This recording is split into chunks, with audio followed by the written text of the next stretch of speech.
good morning, or good afternoon. Welcome to another week of We the People. We have a very special guest today that I'm excited to get to, but as you know, Hyacinth has to do her Zumba. Yeah, I got to do my little so- announcement. Hello, so- everyone. It's Monday, and it's a beautiful day out. Wow, isn't it actually spring? I hope you all enjoying it. You know, it's time to get out and start doing the raking of the leaves and start putting the bulbs in and doing all these little Better exciting put your things. bulbs in by now, otherwise they ain't coming up this spring. But I think tomorrow we're Well, having a blizzard. The bulbs are in already. It's just a matter of now you have to shake the seeds so they can grow up so you can plant them. That's what I do. I don't usually buy new seeds. I usually redo mine.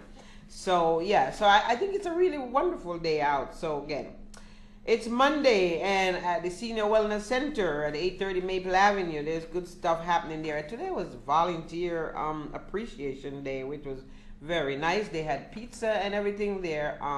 So that was really great. We always have to show our volunteers how appreciative we are of them and stuff like that. As usual, tomorrow is Wednesday.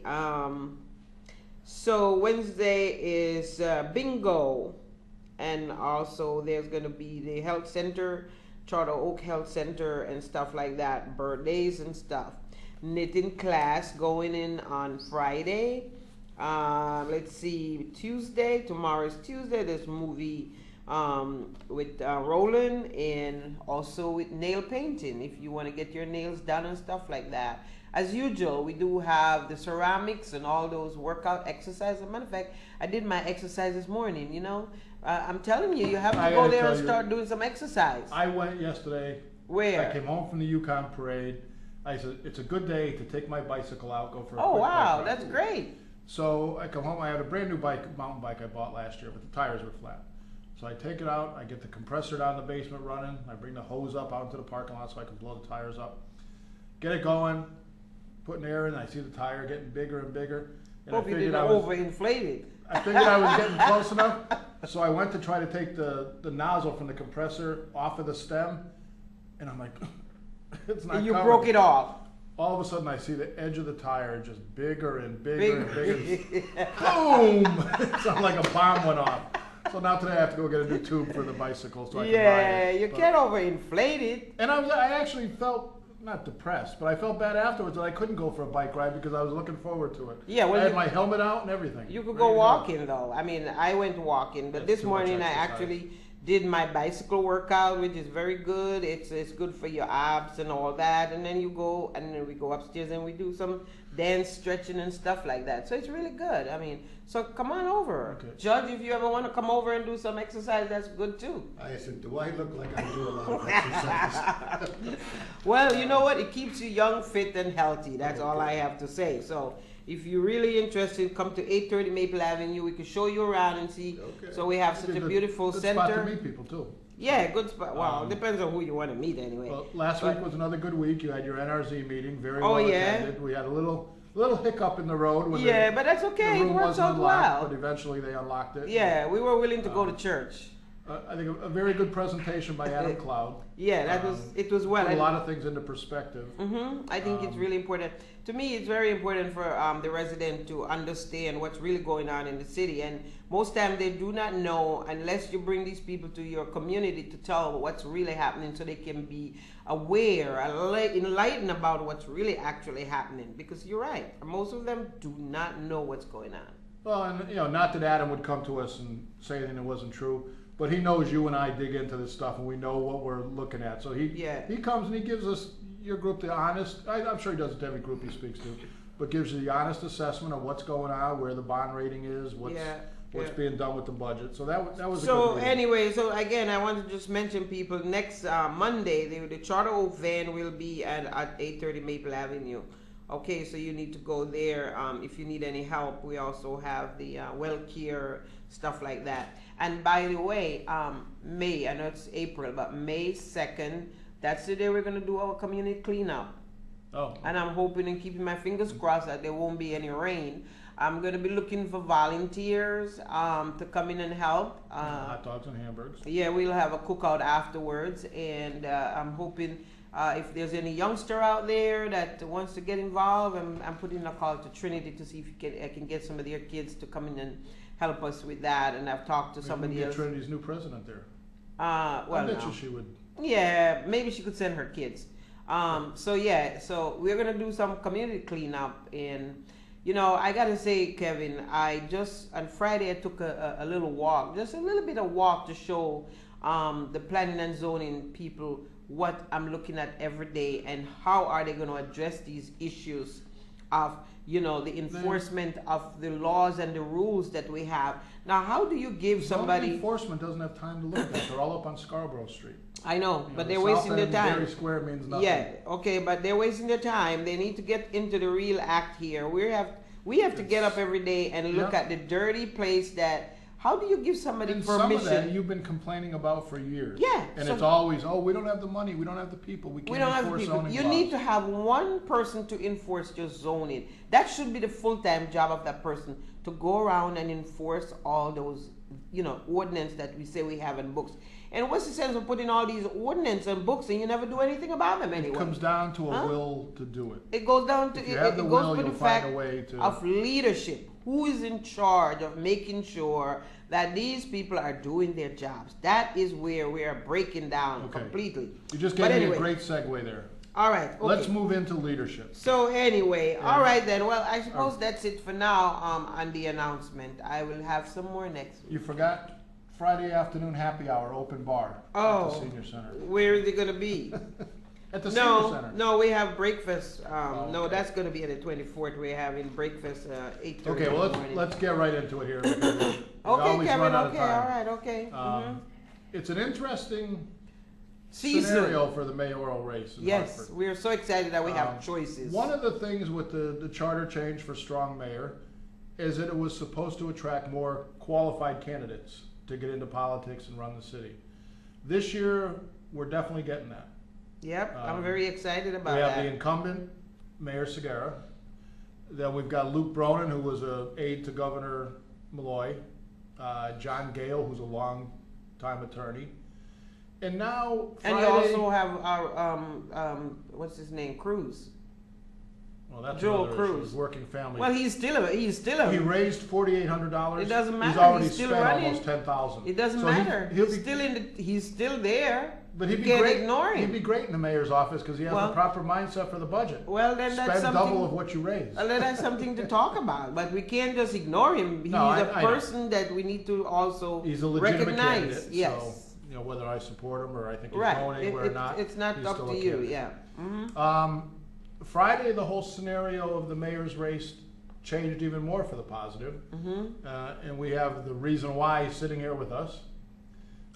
Bob Killian, I keep calling him Judge, but he says he's retired now, call him Bob. Retired after 31 years as Hartford's probate judge, yeah. Dealt with over 51,000 families during that time, over 10,000 kids that were removed or placed. Well, maybe we should let him talk about all that. We you will, just want to introduce him as. And I'm getting to that. So anyways, it's put another spin on the mayoral campaign, and another very qualified candidate. But let me ask you, why?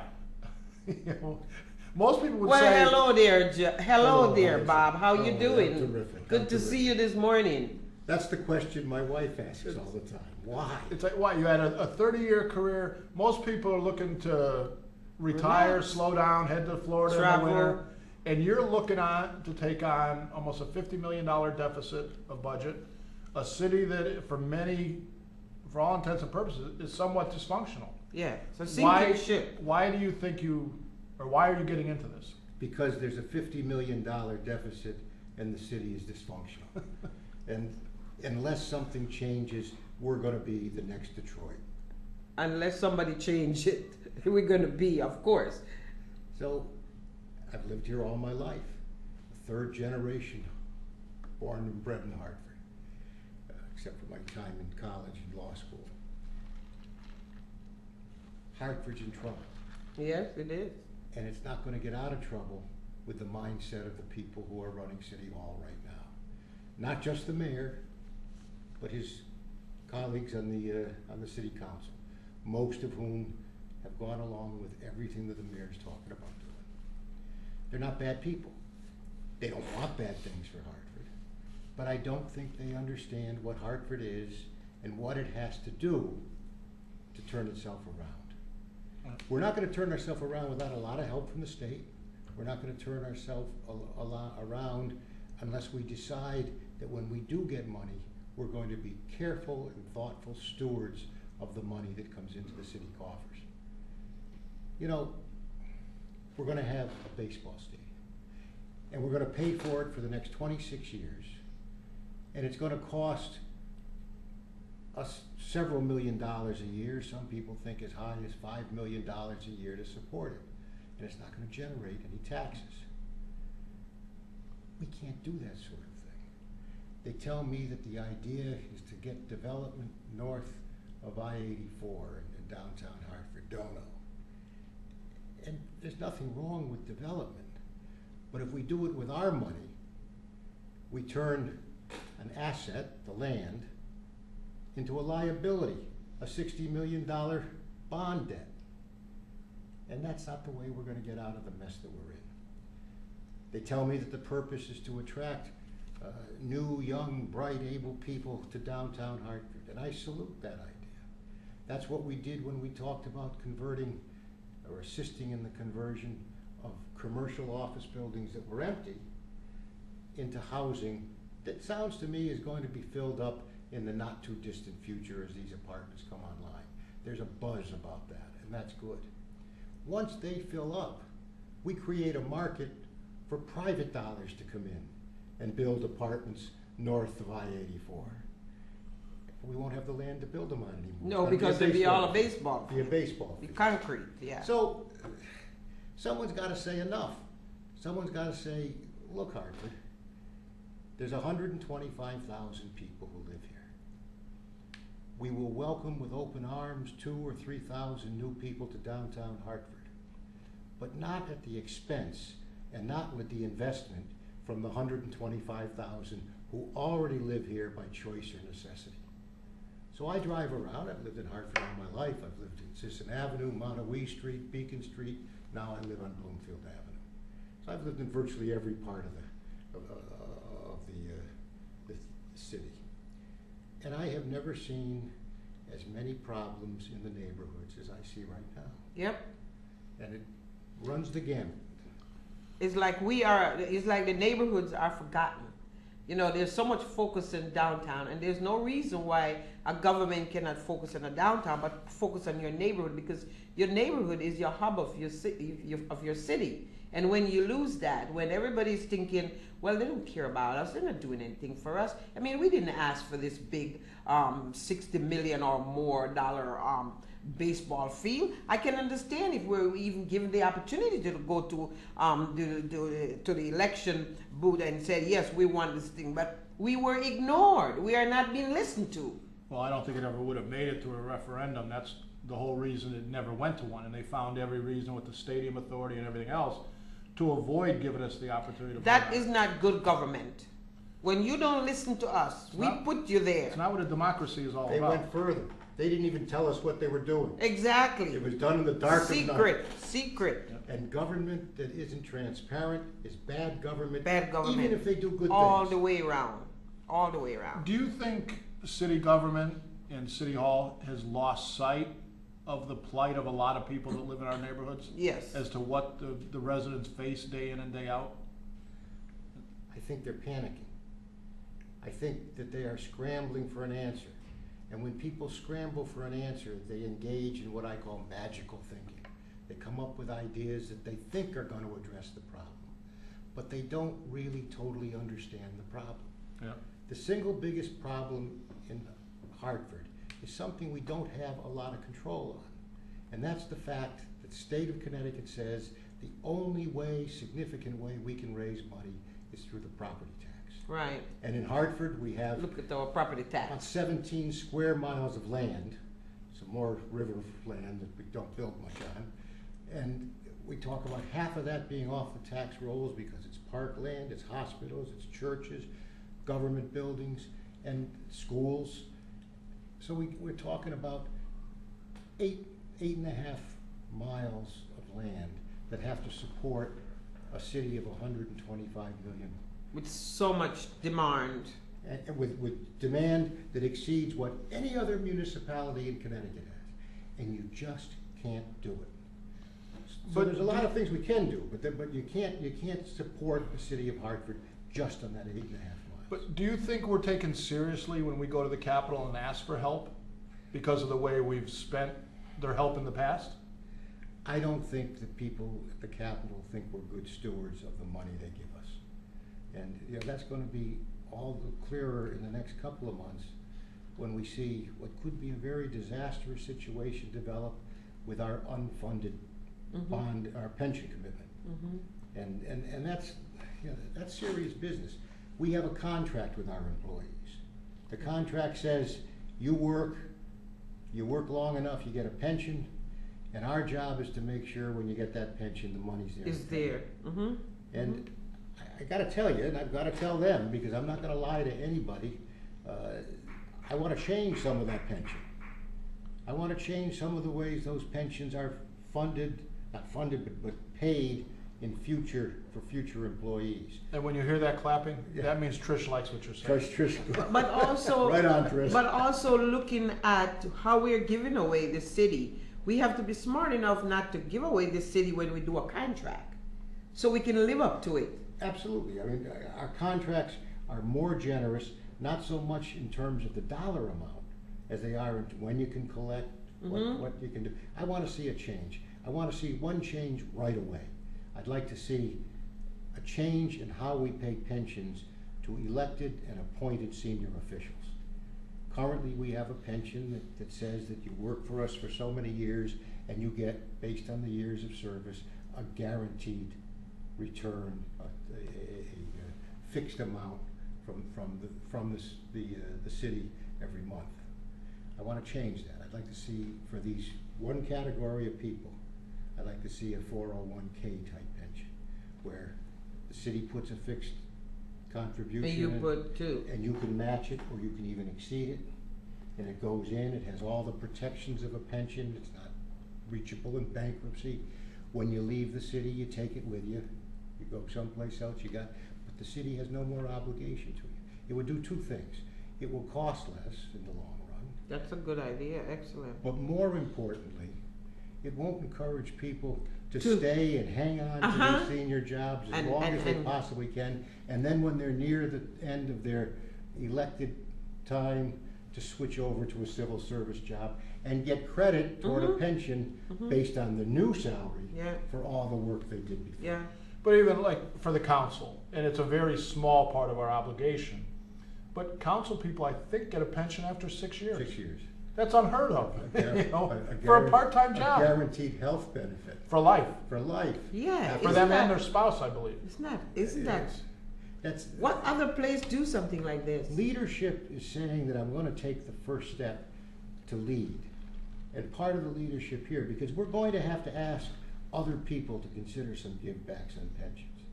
But part of the first step is to say, I'll take the first hit. Well, that's being responsible. But one of the other, and I don't want to get into a bash Pedro session, but one of the things that Mayor Segura has been widely criticized for is his choice of department heads and his lack of retention for department heads. So many of our city departments have been in flux for the last 4 years. Finance, police, we saw an issue there where they went outside to hire a consultant and they eventually gave the job to the person who had been there acting for months. During one of the Public Works Department is acting. well, it's still acting. Finance is acting. HR, I think, is a regular department head now. But even during part of this, when we were having all the issues with the purchasing cards, the city credit cards, and at an audit commission meeting, the COO testified that, oh, we found all the missing receipts. They were in a shoebox on the shelf in the finance office. Now that's just reckless to run an operation like that. And I'll say it instead of putting you on the spot to say it, but it's reckless. What are your thoughts on getting more Accountability. permanent accountability being one of the big things, but also getting people that are going to function properly, stay here, do their jobs, and I hate to say it, but put the city of Hartford first. You know, that's what we need is more people who love the city and have a commitment to the city. And some of them, miraculously, maybe even live here, you know. And I think that's what we're lacking right now. Yes. There was a question in there somewhere. Yeah, and there's going to be an answer here somewhere too, Kevin. Let me go back a little bit to when I took over the probate court. It was in a disastrous state. My predecessor resigned the morning he was going to be impeached by the Connecticut General Assembly. It was a foregone conclusion that he was going to be impeached. Everybody told me, a couple of the people from the court, a couple of staff people were indicted and then went to prison. Everybody told me that I should fire everybody and start new. And I didn't. Instead, I got everybody in the room, closed the doors so it was just us. And I said, look, some of you have been here a long time. I'm not going to fire anybody for 6 months. And you'll get to know me and how I operate. I'll get to know you and how you operate. There's only one rule I'm going to put in place that will lead me to fire you prior to the 6 months. And that's if you walk by the front counter and there's someone standing there, you have to say a simple sentence. Are you being helped? And you know, that was not always the way. They had been in the trenches. They felt the problems of this horrible problem that was swirling around the court, even though they weren't the responsible parties. And they started doing it. I do it. I told them, I promise them, I'll do it anytime I walk by the front counter. And they started doing it, and they saw that first of all, people were surprised. And then they would smile and were pleased. Then generally they say, yeah, somebody's helping me, but thank you. And you know, it changes the whole nature of how people deal with each other. So it's not an immediate clash when customer comes in to see the store, the city hall. People want to do right. Overwhelmingly, people would rather have a pleasant experience when someone comes in to see them or comes in to do business in City Hall than a confrontation. And they find quickly that they can do right. And then it's the job of the leader, of the boss, to recognize that they're doing right. Yeah. And to say to them, you know, this is what we want. And if after the 6 months, I was lucky, after the 6 months I didn't have to fire anybody. We took a court that was the most hated court in Connecticut and started earning back our chits with the public. And now I would say, perhaps immodestly, that when I left last Friday, I left a court that's generally considered to be the best in Connecticut. That seems to be the impression of all the speakers that came in and were singing your accolades. Well, we didn't invite anybody who doesn't like me.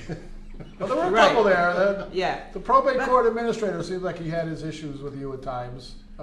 He's a good guy. But in the end, he knew that it worked out right. It goes back to leadership, you know, because everything's fall under you. And you, if you're not that kind of person that knows what needs to be done, what you expect or, you know, accept, then, you know, your staff will always be saying, well, you know, he doesn't care, why should I care? You know, you have to send out that welcoming attitude, okay? Because I hear people say, I go down to City Hall and I went into the tax office and those people there, they're so nasty to me. I hear this, I'm bringing in my money and give it to them and they're acting like, you know, They're I'm doing them a favor favor by taking it. You know, that's not the way to do a city, huh? We're in bad condition. But even, Hyacinth, one of the other things that I've been very critical of is the size of the mayor's staff. The schedulers, the public relations people, you know, constituent services.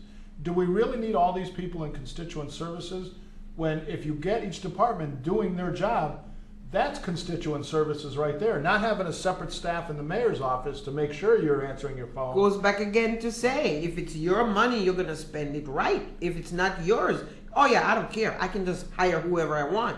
But you have that budget that you have to abide by. It's your money. Then you're going to be careful how you spend it. But when people lose respect for their resident, as a leader, when you lose respect for your resident, your people that puts you into position, then you're no longer the person that we want to know as leaders.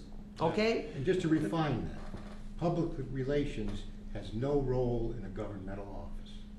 Public information Well, does. that's, yeah. And if you were a PIO, a public information officer, and they're doing things like the stadium or some of these other plans, You put the facts in the dark out. of night, Yeah. and they won't let you tell people what's going on, you should quit.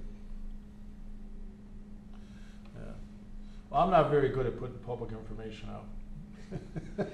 Well, look, you say you have a public relation person. Shouldn't that person have all the public information that needs to be out there so you can inform your resident about what needs to happen? And I was being sarcastic. I'm The just residents saying, should not but have shouldn't to that's the way it dig should be? and FOI all their information. Yeah. It should be readily available. If you call and say, hey, what are the numbers on that stadium? You know, can you send me your budget and your paperwork on it? No one knows. That should be forthcoming right away. No one knows. It's our business. But anybody that wants to call in, the phone lines are open. 860-524-8920. I'm sure it'll be up there on the screen in a second. There it is. So, 860-524-8920. Give us a call. So what would you do to say you got a $50 million deficit? How you propose to fix that and make sure that most of the services that we need, like senior service, youth services, all those services that we're so critically in need of because of the population that we serve, so we don't have to say, well, yeah, we're gonna have to cut. I know the governor budget is off whack too, and how is he going to address that and not raising taxes to us? It's a really tough situation to be in. Oh, it's a horrible situation. I work with senior citizens every day of my life for the last 31 years. And the probate court was instrumental in starting the grandmothers. Yeah, for raising grandchildren. And because we're the ones who give them those grandkids. Mm-hmm. And we got funded by the state a little grant program that applies to Hartford, New Haven, and Bridgeport only that can give them a couple $1,000s to get them started when they get one of their grandkids. They usually show up their house, with a paper bag with all their earthly possessions. Mm-hmm. And 2 years ago, the state tried to cut that, and we were able to get it back, and with the good help of the Connecticut legislative delegation, and this year they've cut it again. I don't know if we'll get it back this year. We can't cut much more, particularly in the lifeline programs that are essential to the people in Hartford who have need. You and I, Kevin, remember Hubert Humphrey. He was a vice president and a U.S. senator. And he said you got to judge a nation not by its gross national product or its military might, but how it treats people at the dawn of life, our children. Yep. The people at the end of life, our senior citizens. Mm-hmm. And the people who live in life's shadows, our mentally ill, our sick, our infirm. And I hope and pray that the Connecticut General Assembly won't forget that, because we're the place that houses these people more than any other city in Connecticut, more than most other cities in the country. We are the second poorest city, over 100,000 in the United States of America. And we live in the second richest region. State, yeah. And imagine how tough it is to be that poor when you live in the shadow of that much wealth. Yes. It's got to make things even worse, even tougher on you. Right. So we got to fight for it. Now here's what I think we have to do. First of all, I can't stop the spending on the stadium. I tried. I spoke out about it. It's done. It's done up already. Yeah. It's done, and it's going to cost us again and again and again. But when things start coming in, the next round of building there, we better hold out for some pretty good private dollars and not sink more city dollars into them. We just can't afford it. We still have a shot. The council still has a shot of stopping this iQuilt thing. It's going to cost us a couple of $1 million. Oh, I don't know.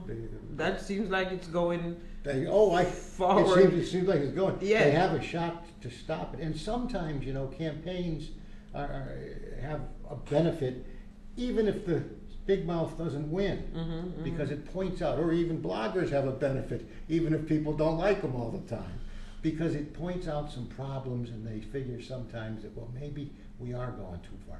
How do you continue with IQIL if we don't have the money to put $15 million into the pensions? It's going to come from somewhere. That we're legally obliged to put. Yeah. We don't have any place to put it. Yeah. We can't cut spending because a deficit means we're already $50 million or more behind the 8 ball. So Well, it's also, does it make sense to spend that money to straighten a street out to make it more walkable when our streets aren't drivable because we're not maintaining them, we're loaded with potholes and things like now that? you're asking the tough questions. And why do you want to cut out the green space and put more concrete?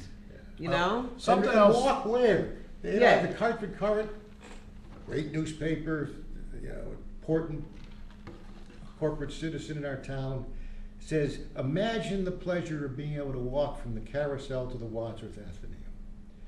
Now, I've lived in Hartford for 68 you gotta take a little years. bend in the road. I've lived in Hartford for 68 years, and I haven't seen hordes of people walking from the Carousel. to Say that Wadsworth again. Athenaeum. Say that again. And if they want to get there is a pretty clear route. I mean, they got to bend a little bit. Yeah. But if the idea is to take a nice walk, we call that, I think, a perambulation when you do the Yeah. bend. Straight, Then just follow the path. Do you think that, you mentioned our homeless shelters and a lot of our social services programs. Is this the opportunity to start a serious discussion about regionalization? Do you think that has any place in the capital region? Some things you can regionalize, but I don't think everything. Are you running for mayor? Oh, yeah, okay, sorry. She's right. She's right. She's giving the answer. I agree with you, Hyacinth. You know, I think things have changed. I don't hear anybody begrudging us that 51 cents out of the dollar of our expenditures are being covered by state or federal dollars. I don't see that as remember, when we did Horton v. Mesco and Sheff versus O'Neill, they were started by Hartford people, but they won a big victory for municipalities everywhere and for cities everywhere because they said that Constitution that we rewrote here in Hartford at the old State House back in the 60s, that Constitution says schools are a state obligation, and state, you gotta foot the bill for most of it. And they have been. There was, you may recall, horrible resistance to that initially. This was a cataclysm. This was the worst thing that could possibly happen. But it's working, slowly. And our It's schools, not perfect It's, yet, it's but not it's working. Yeah. Perfection. Never will be perfect. It's moving toward perfection, not the ideal that we have to satisfy ourselves with. We're never going to be perfect. That's the human condition. Plus, we didn't think about the effect of this either, because there is a big side effect to all this situation. There's a huge effect, and I think that some of that we can work on. My biggest objection to the way we've done it is how it has eviscerated the neighborhood school. Yes. And that's a killer. That's unfortunate. I think some of that can be addressed too. I've spent 25 years on the board of the University of Hartford, and when we were selling Hartford College of Women, we were planning on selling it to CREC, and they were going to put a school in there. It's been a school. They were going to put a school. CREC spends a lot of money when it puts schools. Yes, It builds they nice do. buildings. They do. I've heard people say that CREC spends money like a drunken sailor. But that's okay. If it's on our kids, I'll tolerate that. If it's state dollars, I'll tolerate it. But the fact of the matter is we had a sit-down talk with them, and they agreed that for the first time, they were in effect going to have a double lottery. The first lottery would be for about a quarter of the total seats in the school, would be for kids who lived with, I don't remember the number, it was a mile or a mile and a quarter of the school. Some such. And then they would move on to the general lottery for everything. Those same kids that lived within the mile and a quarter that didn't win could be in the general lottery too. So what it meant that Hartford's allotment of seats in that school were probably going to be much more heavily invested in local kids. Unfortunately, residents in the area opposed the school at all because they thought it would be an inconvenience for them. I think if they had a deal like that, it would have solved one of the West End's biggest problems, And that's that when people's kids hit 5 or 6 years old, they pack gone up and they to- leave. They yeah. go someplace else. Yeah. And you know, it didn't happen that way Right. when Noah Webster was functioning as a neighborhood. Exactly. And there's no question that, and by the way, a mile within the Hartford College for Women, it would not have sacrificed diversity. Because the West End itself and everything going up toward West Middle School, all well within a mile, and it would have made sure that that would have been a diverse representation from Hartford. So, I don't know, I think there's things we've got to do. I think we have to make sure that the investment that the state has made in the magnet and charter schools is mirrored in their investment in our city schools. Well, you see, that's also, as I said, there's a couple of side effects to this magnet school and these chef thing, because we have created classism now. Not some of them is it's still a little segregation there with color and all that, but I think we've created a classism kind of thing. The point is that if I live next door to a school and it's a nice performing school and I apply for that school, I can't get into that school. Okay? So you have all the kids who might have gone off to jail or who may not do well in the magnet school, they're thrown back into your neighborhood school. And the worst part about it, the money doesn't follow them. I don't like this money follow the child because it doesn't work. Okay? So you still have these community school that is left with all these kids, like our high school, that left with all these kids that they're either, as I said, have lots of issue. Okay, they're coming from probate court or whatever the case may be. You have few of them in there because they couldn't get into the magnet school, so they're in there and they're trying to do the best they can so they can get the best out of the situation. But you have a different class of kids in certain school. So again, you know, the whole thing when it comes to this chef, you know, the quality of education was for all school to have quality. All children should have quality education, and that's not happening anymore. Okay, Yeah, it's not happening. One thing we have to do is police carefully how the charters and the magnet schools are doing for the kids that do have special needs. I take kids away from their parents many times, and I can't tell you how often I have a kid come in who has issues, no problem. You know, the kid's got a little bit of the devil now, but they got kicked out of their magnet school. Exactly. School, and defaulted back to this community. Exactly, School, and we deal. And then we have to spend the extra money for the social services, the counseling, yes. And they're not doing it, right. Even though the law says they have to. But they're not. And that's something that we can do a little better job of. Yes, but again, it goes back to accountability. Yeah. And who is watching to make sure these things are happening? Because, you know, you can put something beautiful in a paper and say, oh yeah, we're doing all this. But in reality, it isn't really happening. But wouldn't you agree, Hyacinth, that our schools, that there are better opportunities for kids now than there were 15 years ago? In a way, there might be better opportunity if you can get, or if you say you buy a home right here and you can't get in your kids in this school right here, I don't think it's better because, you know, the fact is that you want to be able to send your kids to your neighborhood school. The other thing you have to look at neighborhood school is, and if they're not quality, what we're doing, we're losing our residents. You don't have resident buying homes anymore. Okay, you end up with all of these rental and all these kind of things. You have to have glue to keep your community together. And if you don't have that good quality school in that neighborhood, how do you expect Mrs. Brown or Mr. Brown to come in and buy a nice home right next door? They won't. No question. Okay? So we have to look at that as one of the big issues that we're facing in this city. Especially if when they buy that home, they're buying the highest property taxes in the state of Connecticut. Yes. The highest car taxes exactly. in God's earth. And now, and even more so, higher insurance. Exactly. And now I'm going to have to pay to send my kids somewhere else because I want to make sure they have quality education. Okay, 860-524-8920. If anybody wants to call in with a question for Bob Killian, feel free. So there's a lot of issues when it comes to education, and because I follow it along the line, you know, and I see what can happen if our children just get the opportunity to do. And you know, school is not just, well, yeah, we have this academy, that academy, that academy. What does that all mean? Doesn't mean anything if the quality in those properties is not good. But you have to understand also that we have two issues here.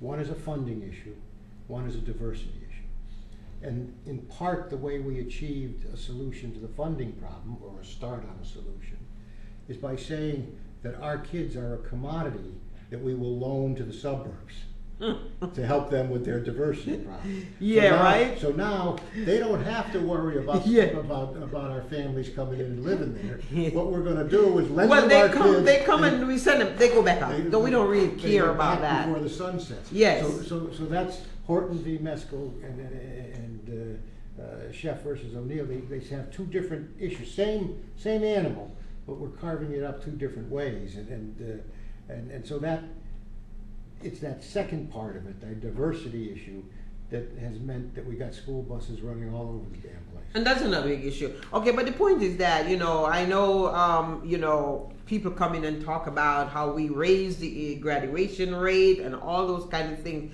But what they didn't understand with the previous administration that we had as superintendent, they raised the graduation rate by moving the kids along the line and say, hey, you only have to come to school for less than a week, and then I can catch you up and you can graduate with your whatever, D or whatever the case may be. And we've passed a lot of our children on like that.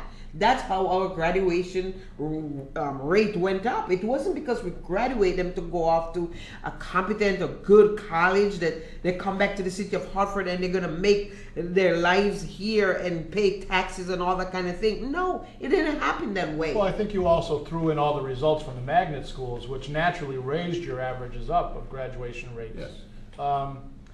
We've only got a few minutes left, probably No. about 10, 15 minutes. And we've got to be out of here right on time because today is opening day for the Red Sox, I think at 2:15. Oh, please. So, what for the people that are watching? What do you want the people to know about? That's what I was just going to get to. What should people know? What are you passionate about? You know, we see Hyacinth's passion is education, mine's public safety. What should we expect from a Mayor Killian? What would you be passionate and what would you focus your efforts on to change initially in the city of Hartford? I'm passionate about social issues and social service. Naturally. That's probably my single greatest passion. But I'm equally passionate, perhaps, or almost as equally passionate about fiscal prudence. Of not so much, I can't make money expand or increase, but I can make damn sure that we're not going to spend it frivolously. And then if we got $1, we're going to spend it on something that is on our spending triage very high on the list. And that to me is the only way we're going to be able to go to the legislature and say to them, I want you to change the pilot program to give us a little more help. It's going to take us a minimum of 8 years to work our way out of the funding hole we've dug for ourselves. During that time, if we're going to avoid bankruptcy, and I don't think Governor Malloy will allow the city of Hartford to go into bankruptcy, we're going to. But I don't know how much he can change it right now either. But he needs good leaders to work with that's going to do the right thing. Right. You know, $50 million is an awful lot of money. It's a huge amount of money in the context of our budget. But it's doable in the context of the state budget, particularly if we can stop the excessive spending. If we could come halfway, meet them halfway on some of these things. Yeah, even Governor Christie has agreed to bail out Atlantic City. And do you think Governor Malloy is going to let Christie outshine him? Exactly, It's not right? gonna happen. I mean, Yeah. he has a passion for cities. Well, there's also the potential, if you've got a good governor behind you, to get help from Washington too.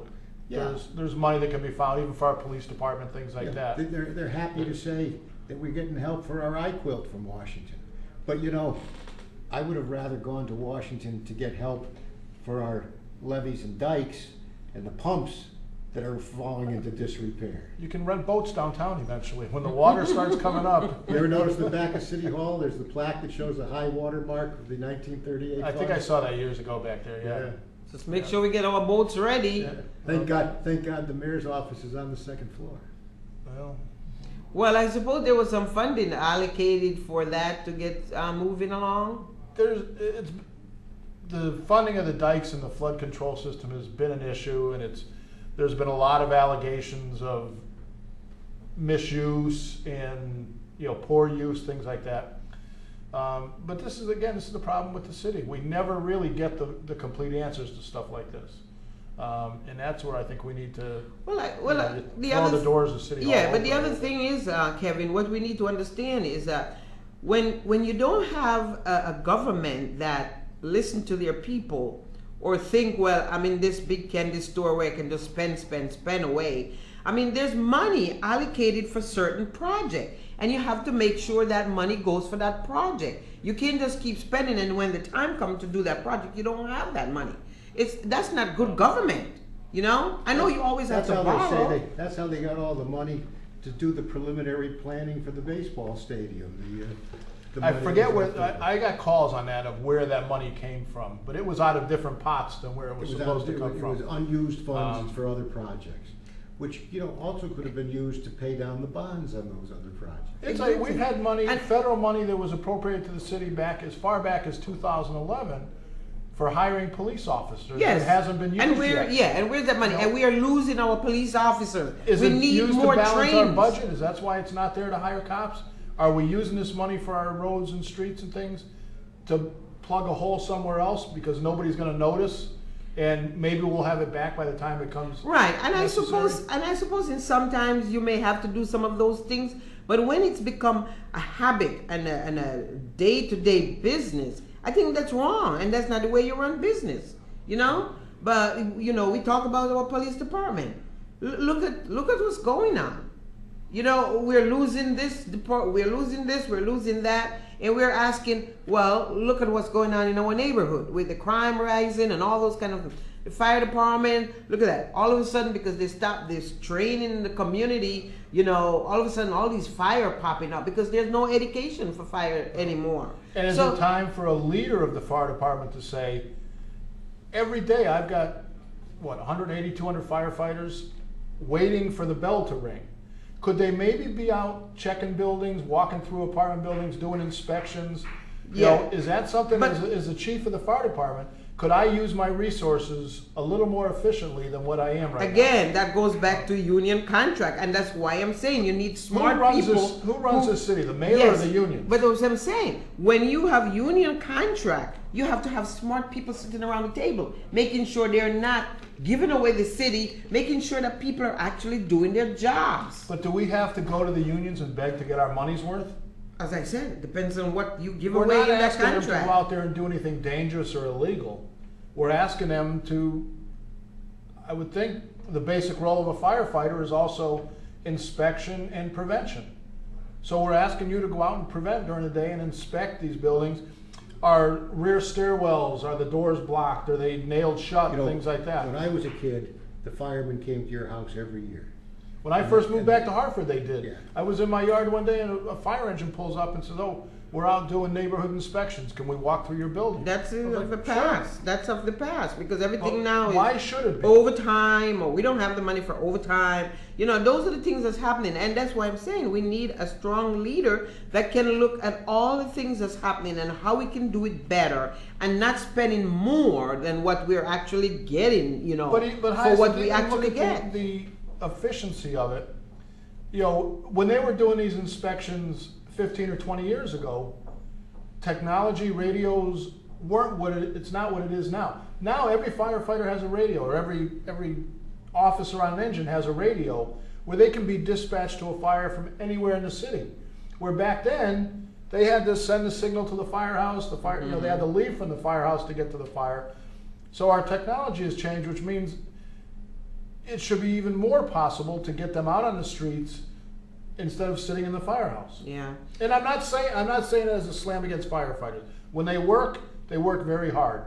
But there's a lot of those hours when we should be asking for more of a bang for our So buck. before we close, what do you think? What do you like to hear the resident know what needs to happen, and what your plans? The biggest problem I have, Hyacinth, is I'm giving a tough message to people. I'm not saying Sometimes things are that's rosy. good. Well, nobody likes to hear it. I know, but it's a And, reality. the only thing that I want people to know is that in 31 years, I also learned how much goodness there is in this city. Oh yeah. And how Yeah. many people care and how many people do right. I just want government To to work. do as right by the people Mhm. as they do by each other. Mm-hmm. Yeah. And we do have some good stuff going on in the city, but we just need a good handle in making sure more good stuff are happening because. So that's, one of the things, the North End, the faith-based initiative, which I'm somewhat disappointed with because it hasn't been what it was supposed to be when it was designed. But they had a community day Saturday up at the House of Restoration up in the North Main Street. And Bob was there, got to meet a lot of people up there and see the positive things that are going on. The police department was there doing minority recruiting. The fire department was there.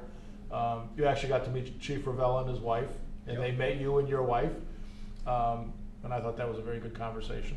But there's so many positive things going on in this city, and you can't help. And I tell this story all the time. Anytime you go down to one of the jazz fests down in Bushnell Park or something, and you stand there or you stand on the lawn of the Capitol and you look back and say, what a beautiful city. If only we had a little bit of leadership. We're not gonna solve it overnight, but we got to get somebody in there with some leadership potential that's going to start turning this city around. Yeah. And I think that's the big thing we need. And that's the message that needs to go to voters in the city of Hartford. It's not a personality contest. You're not going to find somebody that's going to tell you everything you want to hear, especially if they're going to be honest with you. You're not going to hear, oh, you're going to get all that money for your daycare center. You're going to get this for that, this project you want. You've got to hear the reality that we're a mess. Yeah. And if you want to start turning around, I'm going to give you the information that's going to change that. And, this year you may say, oh, that's a strong message. But hopefully 10 years from now, you're going to say, that's the message we needed. That's when the city of Hartford started turning around, is when we started facing the facts of what we're headed into. And we need a city that works because we know it can work. It's a small enough city to work. It's just that you have to have the right people in place to make it work. Accountability comes from top. You have to hold people accountable. Yeah. We've still got a couple minutes left. We haven't started rolling our. Oh, yes, we are. So It's running in the anyway, background, you'll stay tuned, everyone. There is gonna be. You got 2 minutes. There is gonna be challenges, and Hollywood Henry is here in the booth. We are very happy that we have challenges. Okay. So it's good for us in the city of Hartford. And educate yourselves. Go to every meeting. Go to every opportunity you can have. If you have to, call Bob Killian and say, I want to meet you for lunch, or I want you to come into my neighborhood to sit down with me and a handful of my neighbors to hear your message. Educate yourselves. Avail yourself of everything that's out there to know who you're voting for. Don't vote for somebody just based on their nationality or whatever. Vote on somebody because they're the best candidate we have running. And don't forget, this could be the first year when voting could really make a difference. So register and vote. Yes. Every vote always makes a difference. Come on. Yeah. Okay, everyone, you take care. Have a Thank good you very week. much.